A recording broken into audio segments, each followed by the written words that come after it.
Hello, folks! The Celtic Nerd here, bringing another nerdy video.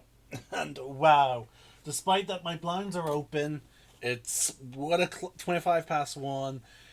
It's still fairly dark now. To the point I have to have my lamp on. Here it is. Boom! I am much darker, so we're just gonna leave the light on. Okay, so this is me talking about uh Percy Jackson and the Olympians, the live action series brought to us by Disney Plus, or just Disney, being streamed on Disney Plus. Now, I am a huge fan of Percy Jackson. Um, Huge fan. I loved the movie, the movies, until I started reading the books, and then at which point, as per typical, I realized just how much they changed. And just as a brief example of how much I love Percy Jackson, let's see if you just can see it here. I have a collection, Percy Jackson, the Olympians. So, uh, trying to get to Percy Jackson, the new one. I haven't read that new one yet. Battle of the Labyrinth, Titan's Curse, Sea of Monsters, Lightning Thief, and The Last Olympian. And then obviously the Lightning Thief is what I've been re-listening to it. And then there's the sequel series, Heroes of Olympus, which also features Percy Jackson, House of Hades, the Mark of Athena, the Son of Neptune, the Lost Hero. Now, unfortunately, Audible does not have the one of the other books from that, the Blood Chalice or something like that. Luckily enough, though, I have it on Google Audiobooks. I'm glad Google has their own system, because that gives me two options. If one site is missing one of the books, I can go to the. Anyway, so I'm a huge fan of Percy Jackson. I got up to Heroes of the Olympics. I haven't finished that, but I decided to restart Percy Jackson and the Olympians, for the purposes of doing this review, this thing. And in my re-listening of Percy Jackson, also I should, just as a caveat, when I pick a series to listen to in Audible, I don't spend extra money on it than I have to. I stick to the subscription of Audible. By the way, I highly recommend it to anyone. I'm not sponsored. I have no sponsors yet on my channel, so this is just me recommending, okay? But through the credit system, I would listen to one book. So, for example, I started with the Percy Jackson books. I would listen to Percy Jackson over the course of the month. Now, if I finish it early, I finish it early. Then, when I get my new credit from my subscription, I would then get the next book. But, but I would then start over. I would re-listen to Percy Jackson and the Lightning Thief, then Sea of Monsters, get my next credit, then get my next credit chip, get re-listen to Percy Jackson, Sea of Monsters, and I would keep doing that every single time. Because for one, it makes the wait for the next credit totally more easily managed, and it helps keep the story that's going on ingrained in my mind for the next book. I know it's a very time consuming process, but again, with Audible, you can listen to it in your. I listen to it on my way to Lure Sport. I listen to it when I'm relaxing in a bath or a shower. I listen to it when I'm on my way to do Adventures League. I listen to it whenever I'm out. Basically, whenever I'm away from the house, I listen to Audible. Either Harry Potter, Percy Jackson, The Inheritance Cycle, aka Aragon, for people who don't know about The Inheritance Cycle. I plan to eventually get Lord of the Rings. Anyway, this is not me just talking about Audible. My point is, I have dove into the Percyverse, and the author, Rick Riordan, like, I also now my first Percy Jackson book that I actually read was The Lightning Thief. I got it in my local library, and then my mom bought me this big, massive thick book when I was going away to America. This one point, at one time, years and years ago, and we were shocked to discover it wasn't the third book in the series. What it actually was just a world building book, like the Silmarillion from Lord of the Rings. Um, and the stories were so accurate to the way they're told in Greek myth, that Rick Riordan did his goddamn research. Oh my god! Now I started doing my own research in Greek mythologies for doing my D&D game, because my D&D game is set in our world. If our myths and legends were real, and dear God, the level of research this man did is absolutely astounding. Like, I'm doing it for a D&D game, and my mind has several times I had to take breaks. So Rick Riordan, dear God, well done, man.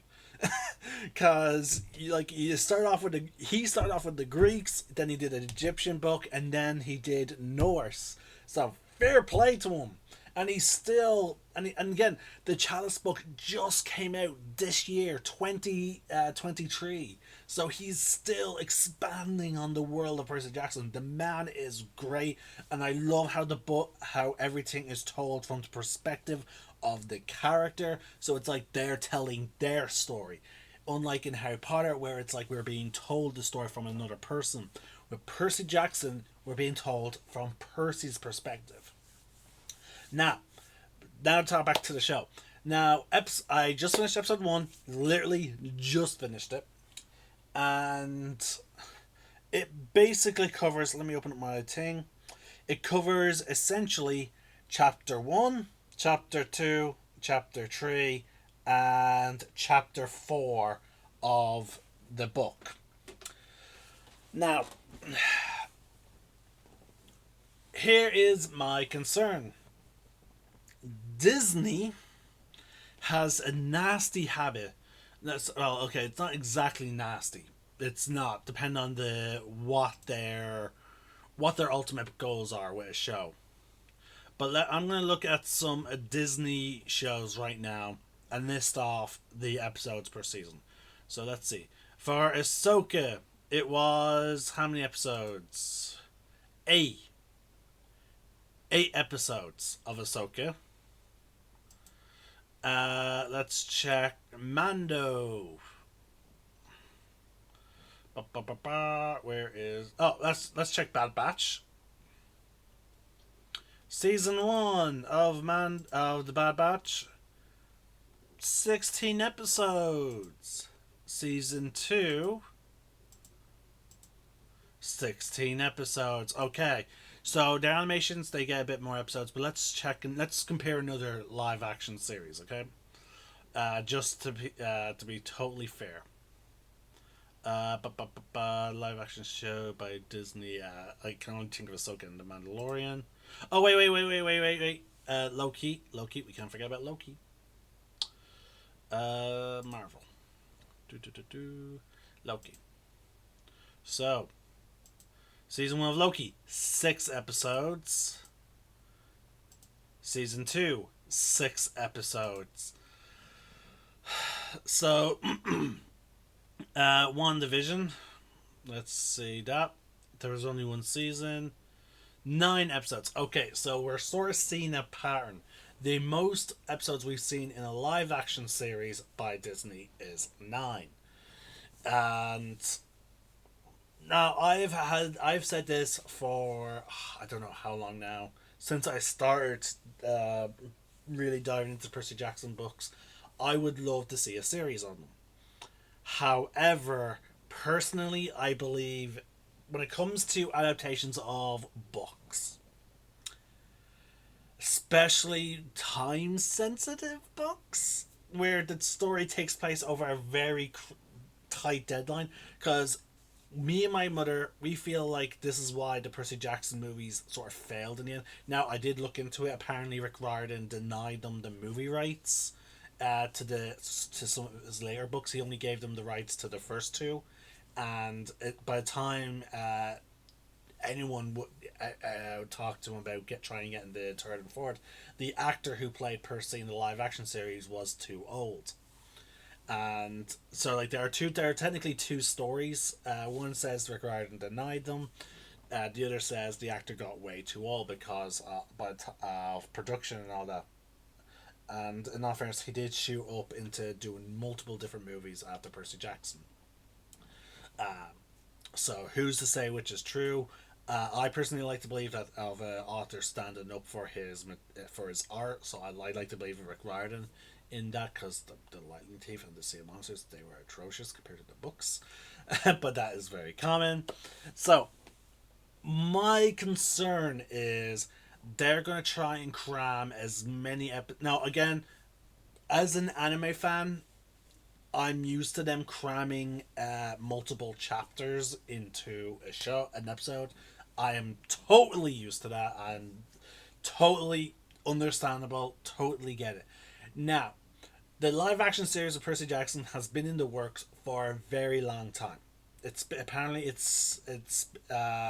in talks for a long time. So I really hope that it's been in production a very long time, because that means we'll possibly get more episodes. And I'm tired of catching myself looking at this. There we go. Sorry, folks. When there's something on my other monitor, I cannot help my eyes. I cannot help but be drawn to it. Now at least I'm looking this way. So I'm hoping that they cover. No, I hope they cover as much of the books as possible. I hope they don't cut anything out too important. For example, in the Lightning Thief live act, like the movie, they removed Ares. They completely removed Ares, which it was just like, holy shit. When you realize how important the Ares is to the overall story of the first book, it's baffling that they remove Ares. So, that being said, as I said, they crammed 4 chapters into that one episode. How many chapters are there in the entire story? There are 22 chapters in the entire first book. 22 chapters. So, 22. If they do 4, that's 5 episodes. Or just 6. If they extend the shit of certain scenes. So 6. So yeah, 6 episodes. If they keep up this pattern of 4 chapters. Now, the Percy Jackson and the Lightning Thief is the smallest of the books. Let's see the runtime. Just to give context of their scopes. Now let's see here.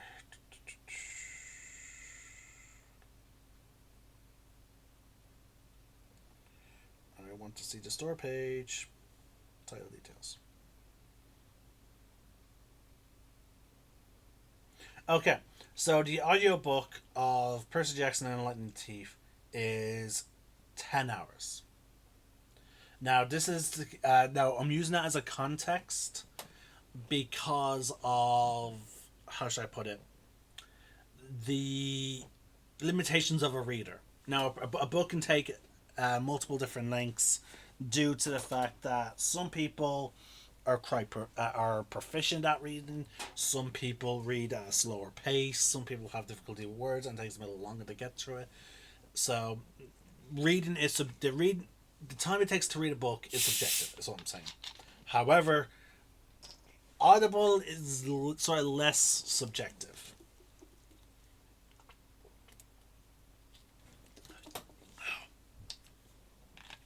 When you audiobook, it's less subjective because you're listening to it. You know, now unless you rewind it, unless you take breaks, that's a different story. So it takes 10 hours to get through the Lightning Thief. That's 10 hours of content. Now, keep in mind, we're talking about doing a live action series, which costs now. The money with the cost of doing a live action adaptation would be also quite big, because you have to talk about makeup. You have to talk about makeup, costume design, all that stuff. Now I heard some stories about the Camp Half Blood T-shirts that they have in the show. Apparently, they dyed a bunch of T-shirts just to get the right shade of orange. So which means they're clearly trying to put a lot of work into it. So I can respect that. And I will say the first episode has me so far impressed. Now let's talk about how I feel about the first episode. Good. I feel very good about the first episode. I knew. Actually, sorry. Before I talk about anything about the show, sorry, I need to cover myself with this. Okay. Before I talk about anything in this show, I need to address the fact that Rick Riordan is the executive producer, and I'm just going to double check that real quick because that's what got me wanting to try this was the fact that he was apparently the executive producer. Let's see. Creator Rick Riordan, Jonathan starring. Da, da, da. It's not giving me those details. Alright, so we're just going to re-click onto the first episode, but we're not going to press play. We're going to jump straight to the credits. Here we go.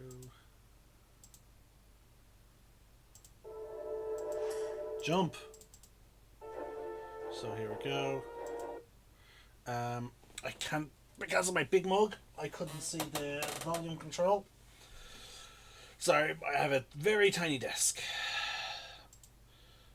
So we're just going to rewind because I want to just cover myself. I want to make sure I cover all my bases, folks. So here we go. It's playing. There's the theme music, which, by the way, the theme music is great, and I love the credit sequence. Brilliant. Oh, love it. Directed by James Bobbin. Written and for television by Rick Riordan. So Rick Riordan wrote this. Created by Rick Riordan. So Rick Riordan is a writer. And his name is constantly coming up in the credits. We just got him as a writer, created, and then we got, based on the books, Percy Jackson and the Olympians by Rick Riordan. So he has showed up now 3 times. So he is not the director. So executive producer John. Okay, so it was. He is not. He's not any of the producers. Okay, so. Oh wait, executive. Hold on.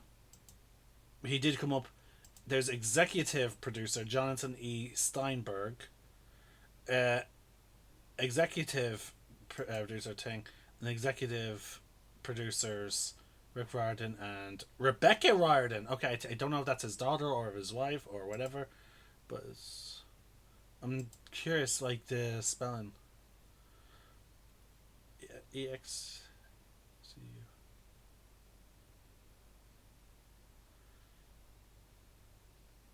Okay, they're all the same type of producer apparently, and then there's more executive producers. I guess they're moving them to. It's not because it's not like a normal. There's a lot of executive producers. Okay, so yeah, Rick Riordan is a writer. Sorry, he wrote this, and he's an executive producer based on his books. It's just his name showed up quite a lot.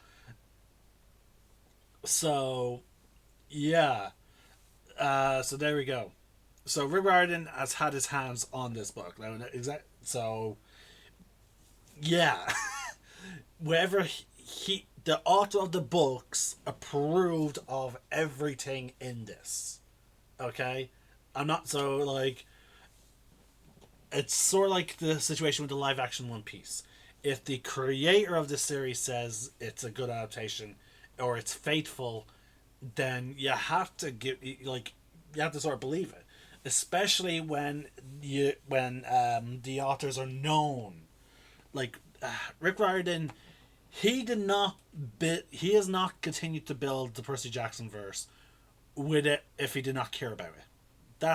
Like we have to keep that in mind, folks. Keep that in mind. This is a man who, like, let me put it this way. There are 6 Percy Jackson books now. Originally, we had only 5. Then we had about 5 or 6 Heroes of Olympus books. Then we have the Trials of Apollo, which again, that's all just the Greek gods. Then we have the Norse gods. I cannot remember what that book series is called. Then we have the Cain series, which focuses on the Egyptian gods. And then we have the multiple short story books that was also released, folks. So, and then again, as I just said, we got the 6th Percy Jackson book just this year. This is a man who clearly has a passion, who clearly cares about his characters. So, what if he says a character is an actor is this character? Believe it, and if he says this is a, and if he says this is this is a good adaptation, it's a good adaptation. Okay, now, so let's get into the differences. Okay, now what? Sorry, how do I feel about the first episode? I liked it. It's we are no longer being told from Percy's perspective, so certain characters are a bit more fallible, and there's a little more conflict than what was in the audiobook. Because again, the books are told from Percy's perspective. So, for example, in the books, he idolizes his mother. He idolizes her. Like one of the first lines is like like the first few lines where he's talking about her is talking about how perfect she is and how she deserves everything in the world. You know, this is a person who clearly idolizes their mother. So she now in the so far in this episode, she's foilable. Like she's not perfect. She made some mistakes, and also I sort of love. Now, mind you, she's a side character in the books, even though she's his primary goal or motivation.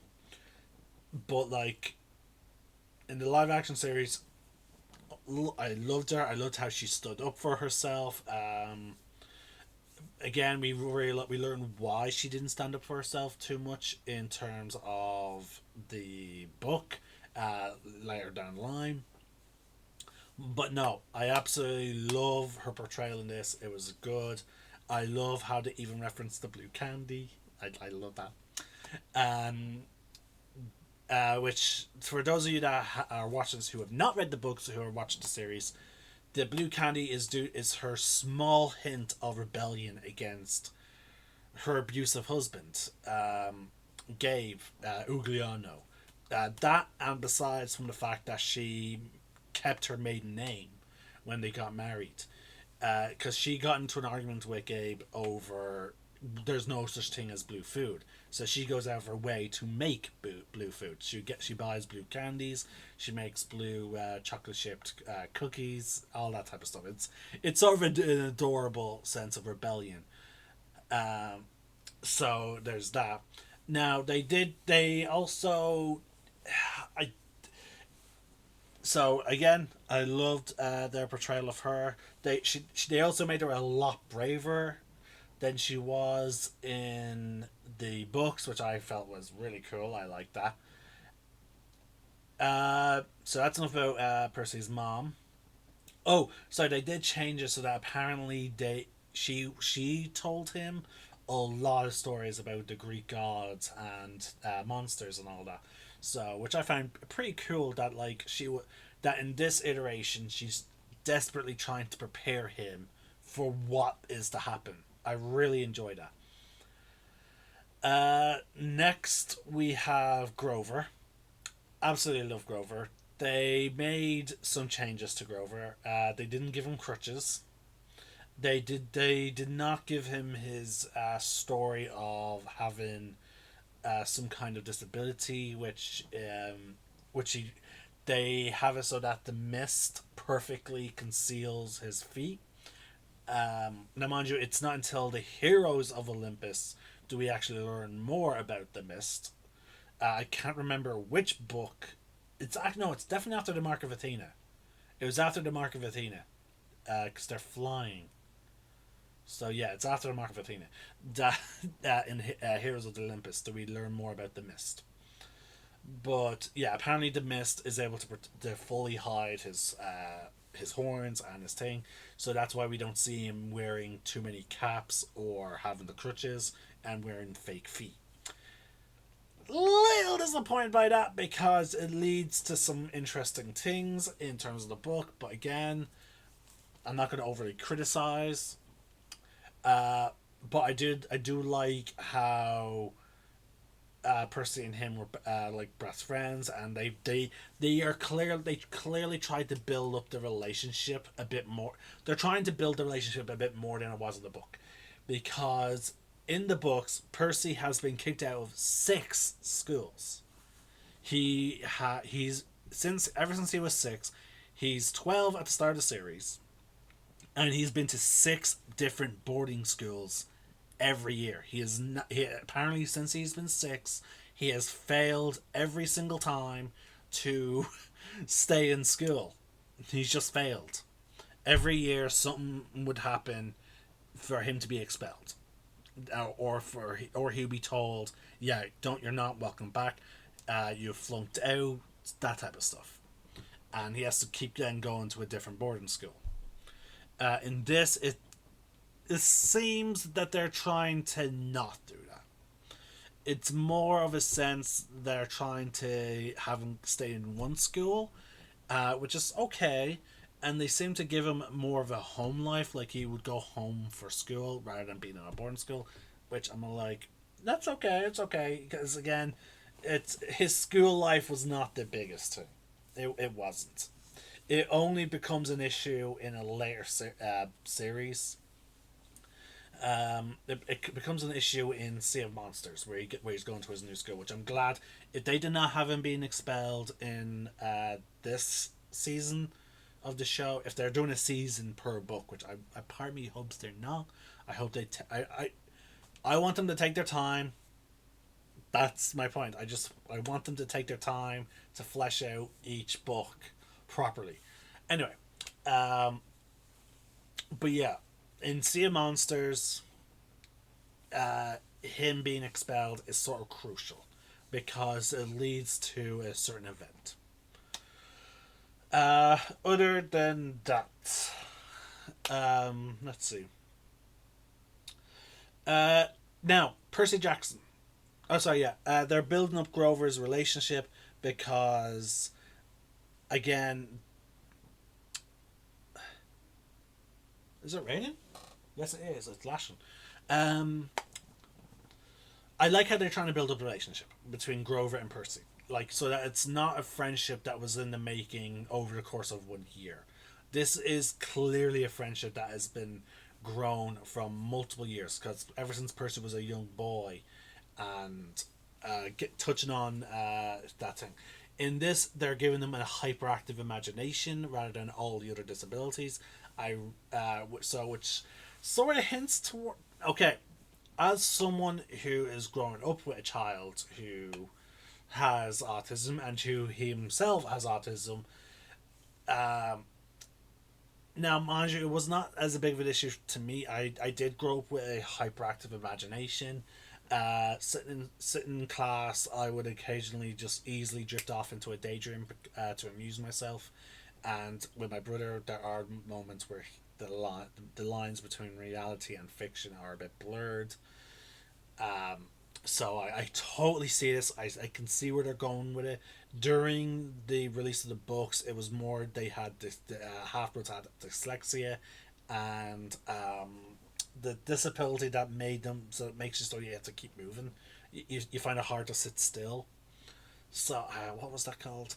ADHD, I think it was. I'm sorry, folks. I'm not familiar. My brother actually has that, but I'm blanking on the name. My brother cannot sit still.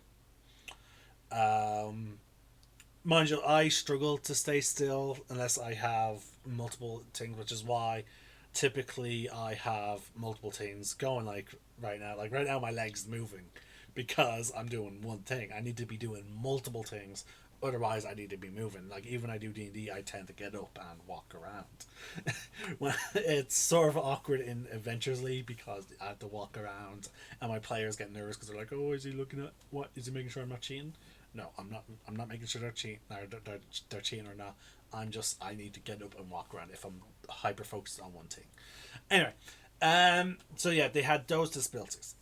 In terms of the books, it seems that they're adding autism to it, which is not bad because again it explains that the idea that Percy vaguely sees through the mist, but then would see things like as the rest of the mortals would, like he's not truly coming to his own as a demigod, like his powers are not fully awakening.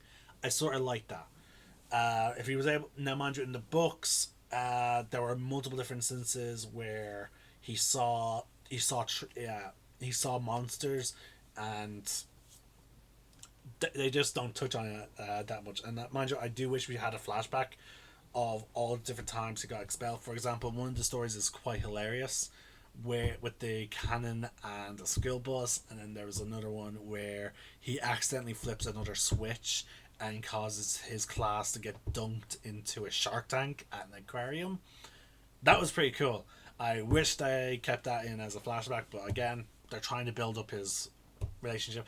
I do like how they brought in the card game as a means of training half-bloods before they go to camp. I thought that was pretty cool. I loved it, and I can't wait till a certain character in the Titans Cursed shows up, because he's one of my favorite characters and he's the son of one of my favorite gods.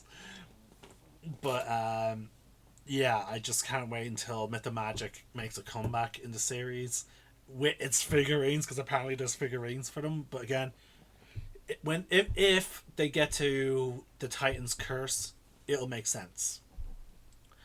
On that note, let's talk about Percy. Absolutely love the actor they got to play Percy. Love him.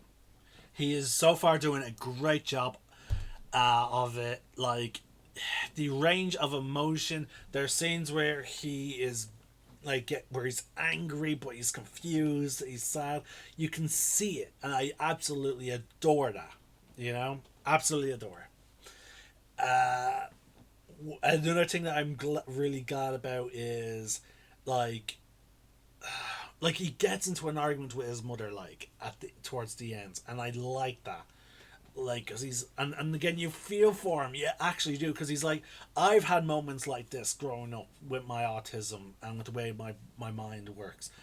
Like at the end, he's breaking down. He's like, I'm broken and all that, I know I'm broken, and all that, because his mom's trying to and he thinks that the stories that his mom and other people are telling him are just to cheer him up, but he's like, no, the stories are not helping me. I'm broken. It's such a great scene. I love it. I love the delivery. The actor is really good. Bravo. Great casting choice. So, other things that I really enjoyed was, I am really glad that they, in terms of, let's see. When it comes to Anaklusmus, I always butcher the pronunciation, I'm not Greek, Percy's sword. They introduced, he's given it a little early. I don't have my pen. He's given his signature weapon fairly, here's one. He's given his pen fairly early, as opposed to the way it was in the books. In the books, he gets Anaklusmus when he is leaving camp.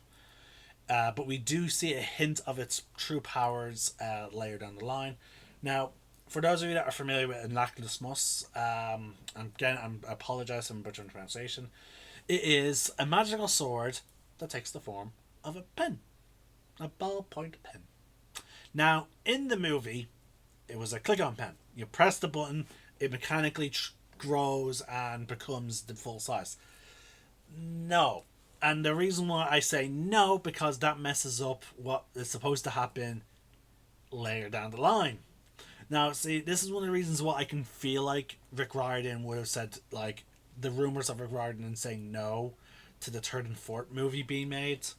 Because in the Heroes of Olympus series, Anaclysmus' pen features come in very important. Now, he doesn't discover them until much later, as opposed to the lightning teeth.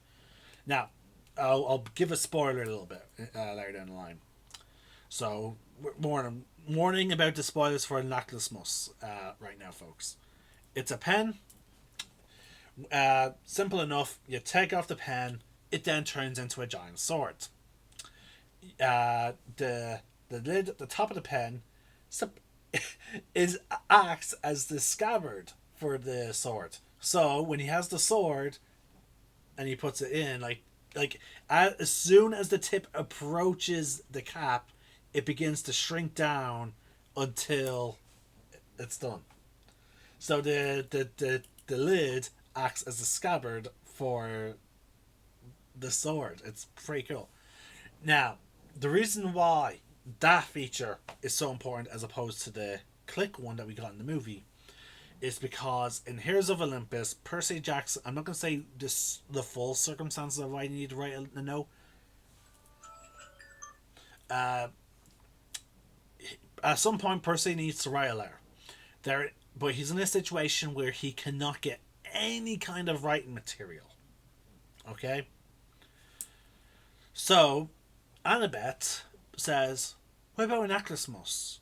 It's a pen. But Percy's like, but it turns into a sword as soon as I take the lid off. She was like, what if you put the lid at the bottom end? He was like, okay. So when he does this with the sword, it stays in its pen form. And he can then write in it. So he's never... which is hilarious, because... Let's see. The Heroes of the Olympus takes place roughly, I think, a year or two after the events of Percy Jackson and the Olympians. So Percy gets it. Let's see. 1.5 from Titan's Curse. So Percy would have had Anaclysmus maybe 5 years. He has had this weapon for 5 years, and he never attempted to try and write a pen with it. Sorry, to write anything with it. Which is just hilarious to me. But yeah. He gets it a bit early, but we also see a hint of its other power when it vanishes in the episode. It vanishes when he really needs it, which forces him to get resourceful to fight when he fights the Minotaur. Which I absolutely loved because, again, that becomes his first trophy of conquest. So, yeah, that's pretty much it. I just talked about. I'm at the end now. Wow. Sorry, it's just that they. Again, this episode, most of it was laying down the groundwork of Percy and Grover's relationship, which again I'm really a big fan of, and I love how they sort of there's a great acting moment from the actor who plays Percy when Grover is essentially selling him out, which causes him to get expelled. Now, mind you, apparently he was expelled for flunking out. Sorry, there are two explanations of why he was flunked out. There was one that he assaulted another student, which is hardly an assault, a push. He pushes her into a fountain. That's not enough to get expelled, and it's the same way it was in the book. Now, in the books, he flunks out because his grades are just so terrible. They're like, look, we're expelling you for bad grades. Which I am shocked. I don't know if that's possible where I live. But they're in America, so maybe America allows it. But again, the idea that you could expel a student for getting horrible grades is just baffling. To me, it's just mind. What? You're expelling the child because he has bad grades. You're denying him education because of bad grades.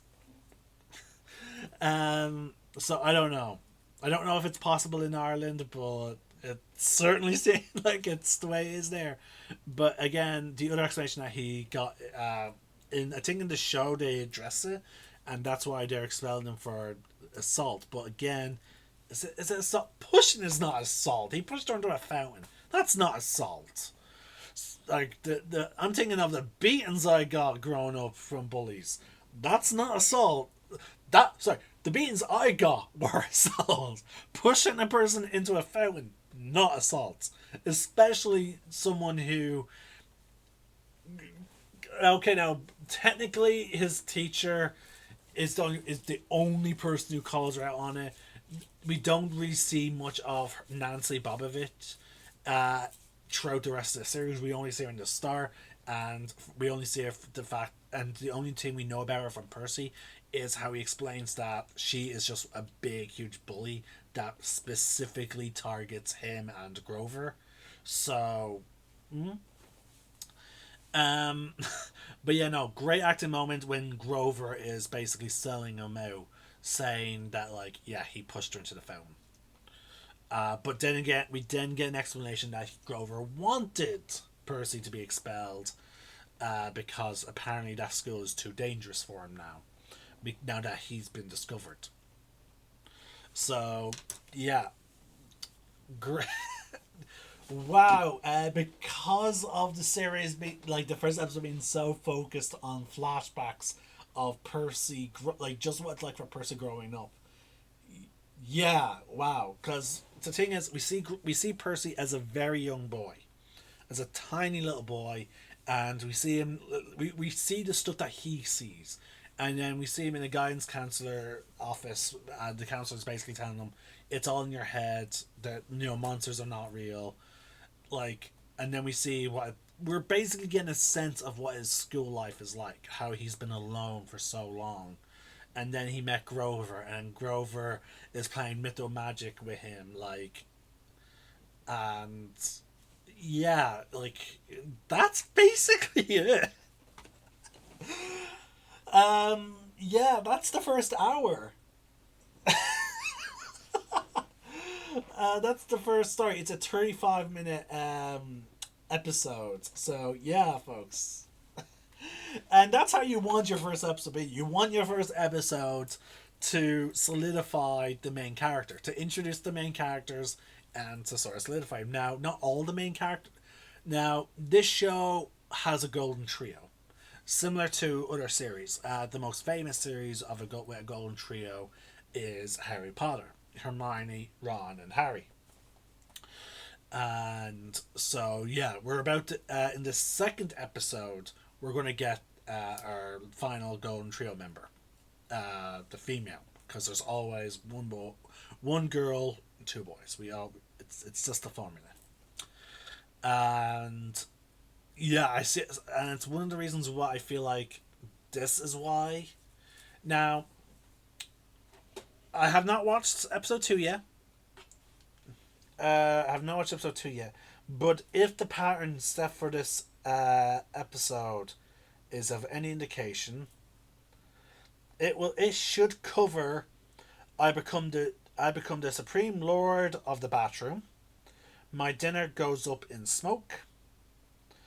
We capture a flag. So yeah, it should be the next 4 chapters. Again, I don't know if they're entirely following that formula. We'll find out. Sorry, I have multiple notifications on my devices. So yeah, we'll find out. Either way, the series is off to a strong start. There's not any big omissions except for Percy's relationship with the teacher, Dr. Burner, Brennan. Brennan. I'm blanking on the teacher's name. Mind you, it's a name that only comes up like at the start of the book. Um, See, I'm terrible with names. That's one of the reasons why I repeatedly listen to the story to keep everything fresh. But yeah, in the book, his relationship is a lot more developed, because he's the only teacher that really believes in Percy and who constantly encourages Percy, saying like, "I know you can do better, like you can do this." And the Latin teacher also apparently comes in, sometimes dressed as a Roman warrior. He's like, "What ho!" And he makes teaching Latin fun. So there's a lot more development between Percy and him. In the show, there's hardly any development. We only really see their interaction at the during the school tour of the museum. Gives Percy the pen. He's like, no, you can see that he cares for Percy. Like it is the actor who they got to play him is absolutely brilliant. Um, I know I liked him as Pierce Brosnan. He was a good act. Pierce Brosnan was a good actor, and it was a good choice for him. I'm at Liv's point that he's not him anymore. But yeah, so great actor. You can definitely feel that the care for this character. Now, I will say one critique I will have of that casting choice is I always pictured his character younger because the character that he plays is immortal, and as such, I sort of picture him a bit younger. But then again, he is a mentor, an educator, so I can see why they went with a bit more of an older actor. But again, the actor is amazing. You can definitely see the care that this character is supposed to have for the other character. Now, that's it, folks. That is my out of 10 for in terms of those first four chapters. Actually, how long are those four chapters? Let's see. I accidentally vaporized my pre-algebra teacher. 22 minutes and 42 seconds. Chapter 2. Oh, sorry. Now, this they completely skip over. Um, Big difference. They actually completely removed this, and it's actually 18 minutes long in the book in comparison to the. It is the shortest of the four chapters, but only by 1 minute. Okay. When Percy is going home from boarding school, uh, he's surprised to see Grover is on the bus as well, going in the same direction, back to New York City. And along the way, something happens to the bus. The bus pulls over on the road, and they're not in New York yet because again, Percy goes to a boarding school because his mom wants to keep him out of the city, away from cell phones and whatnot. We will learn about that later down the line, maybe in terms of the series. And Percy and Grover are forced off the bus. They're waiting outside. They're like, "Oh my god!" Blah blah blah. Grover is Grover is acting a bit suspiciously. Percy's like, "Hey, no, I know Mrs. Dodds is real, and I'm abbreviating. It's not the exact lines." But Grover's like, what are you talking about? Like, and oh, by the way, here's a card. If you need me at all during the summer, you call me. And then Percy looks across the street. He sees three old lady knitting socks that are ridiculously big, and he's like, they can't fit anyone. But then they snap the cords, and Grover is petrified. Like he's just like Grover is petrified, and he even does this sort of like hand gesture. He makes a claw over his heart, and then he pushes. It's a gesture that's to ward off evil. And Percy eventually does it to his stepdad when his stepdad's going back into the apartment, which causes him to trip, which I found hilarious. Um, so yeah, now that scene is also skipped over. Uh, so they do gloss over just how bad of a dad Gabe is, or Smelly Gabe. They don't even use his nickname in the episode. So they skipped over that. So realistically, actually, now that I think about it, they skipped over like half of chapter 2 because it's the final half of chapter 2.